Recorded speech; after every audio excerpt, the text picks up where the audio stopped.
el altar y el narcoestado, complicidad religiosa, corrupción y la crisis de fe en Honduras, 2009 a 2021.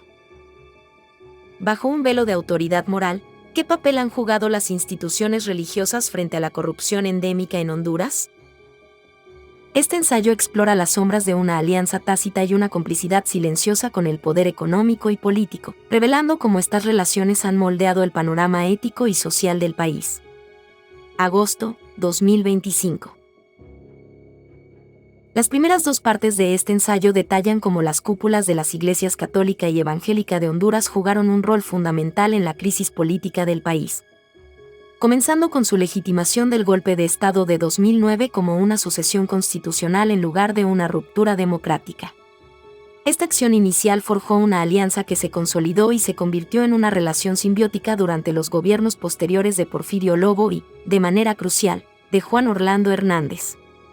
A cambio de ofrecer un manto de autoridad moral y apoyo político que silenció las críticas, estas instituciones religiosas fueron recompensadas con privilegios legales, acceso sin precedentes a la formulación de políticas y beneficios económicos, integrándose efectivamente en la estructura de un Estado cada vez más corrupto.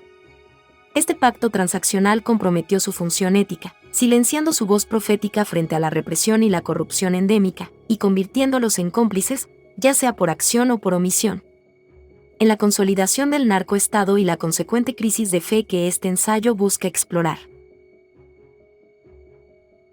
En la tercera parte del análisis detalla cómo, bajo el gobierno de Juan Orlando Hernández, se instrumentalizó un marco legal diseñado por él mismo, la Ley Especial de Fomento para las ONG, para institucionalizar el saqueo de fondos públicos. A través de la creación de ONGs de maletín y la cooptación de organizaciones existentes, se estableció un modus operandi sistemático para desviar dinero destinado a proyectos sociales.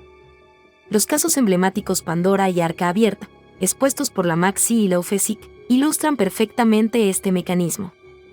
Fondos millonarios de secretarías de Estado como la de Agricultura o la Casa Presidencial eran canalizados a través de ONGs controladas por operadores políticos y luego distribuidos para financiar campañas electorales del Partido Nacional y el enriquecimiento personal de funcionarios y sus familiares. Este modelo de corrupción, que combinaba la explotación legal, la colusión política y la captura del sistema judicial para garantizar una impunidad casi total, floreció en un vacío moral donde instituciones clave, incluidas las religiosas, fueron neutralizadas por sus alianzas con el régimen, permitiendo que el Estado fuera efectivamente privatizado por una élite criminal.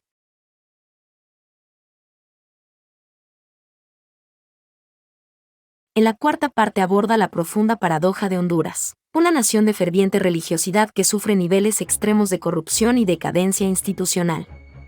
Este fenómeno se explica por una desconexión fundamental entre la piedad privada y la ética pública, donde el discurso religioso dominante, cooptado por una élite política criminalizada, se enfoca en la moralidad individual mientras ignora la injusticia estructural.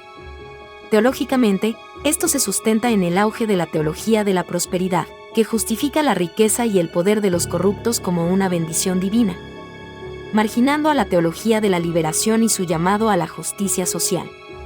La consecuencia es una crisis de credibilidad y una hipocresía generalizada que socava la autoridad moral de las instituciones religiosas, convirtiéndolas en herramientas del poder en lugar de agentes de cambio, y dejando a la sociedad hondureña rica en fe pero indigente en justicia. Parte 5. Fe, futilidad y un llamado a la acción. El análisis anterior pinta un cuadro sombrío de una nación atrapada en una espiral de corrupción, violencia y decadencia institucional, una crisis en la que instituciones religiosas clave no han sido meros espectadores, sino participantes activos. Esta realidad da lugar a las preguntas más angustiadas y existenciales del usuario. En un país donde la oración es ubicua, ¿por qué parece tan ineficaz contra la marea de violencia e injusticia? ¿Cuál es el significado de la fe cuando aquellos que la profesan con más fuerza están profundamente involucrados en la misma corrupción que destruye a la nación? Estas no son meramente preguntas académicas, son gritos teológicos y espirituales desde el corazón de un pueblo que sufre. Esta sección final abordará estas profundas cuestiones, ofreciendo una reflexión teológica sobre la naturaleza de la oración y un llamado a la acción con visión de futuro tanto para el pueblo hondureño como para la comunidad internacional.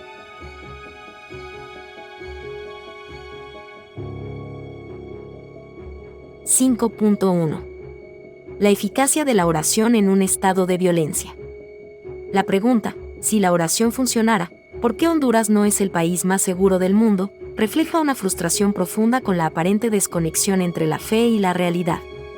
La violencia en Honduras no es un malestar espiritual abstracto, es el resultado concreto de factores estructurales identificables, incluyendo el narcotráfico transnacional, la proliferación de pandillas, maras, la amplia disponibilidad de armas de fuego y la profunda debilidad de las instituciones de justicia y seguridad del Estado que permite que reine la impunidad.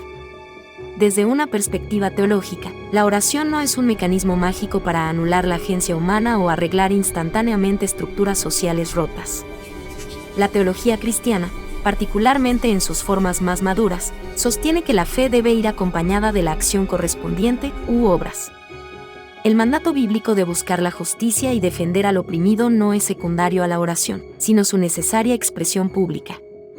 Por lo tanto, la oración por la paz que no va acompañada del trabajo valiente y difícil de construir instituciones justas, denunciar la corrupción, proteger a los vulnerables y exigir cuentas a los poderosos es, en el mejor de los casos, incompleta.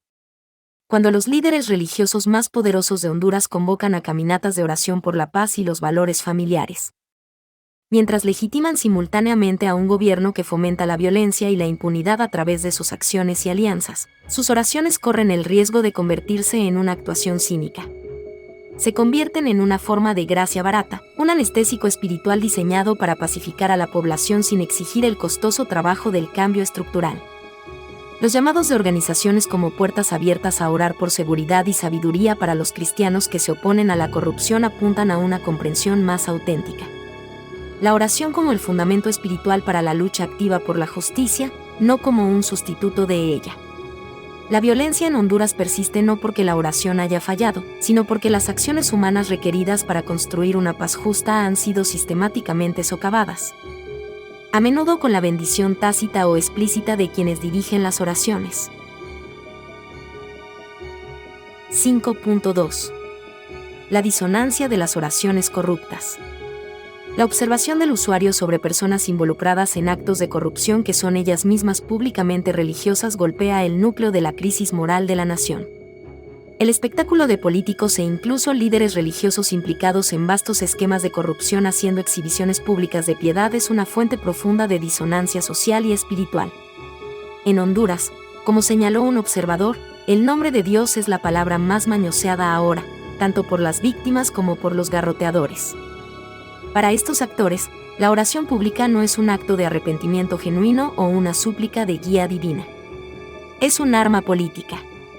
Se utiliza para proyectar una imagen de rectitud moral, para reclamar la sanción divina para su autoridad y para manipular a una población profundamente religiosa a la que se le ha enseñado a equiparar la piedad pública con el buen carácter. Cuando el pastor Evelio Reyes elogia a Juan Orlando Hernández en una sesión de oración en el Palacio Presidencial, o cuando un político bajo investigación por malversación firma un pacto con la Iglesia Evangélica, están instrumentalizando el lenguaje de la fe. Están usando lo sagrado para santificar lo profano. Este acto es quizás la forma más insidiosa de corrupción.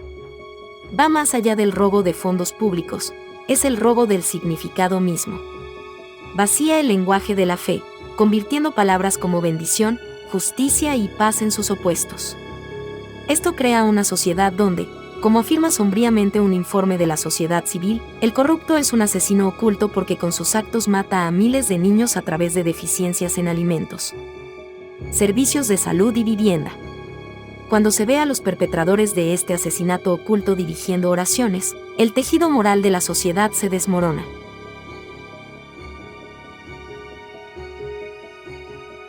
5.3.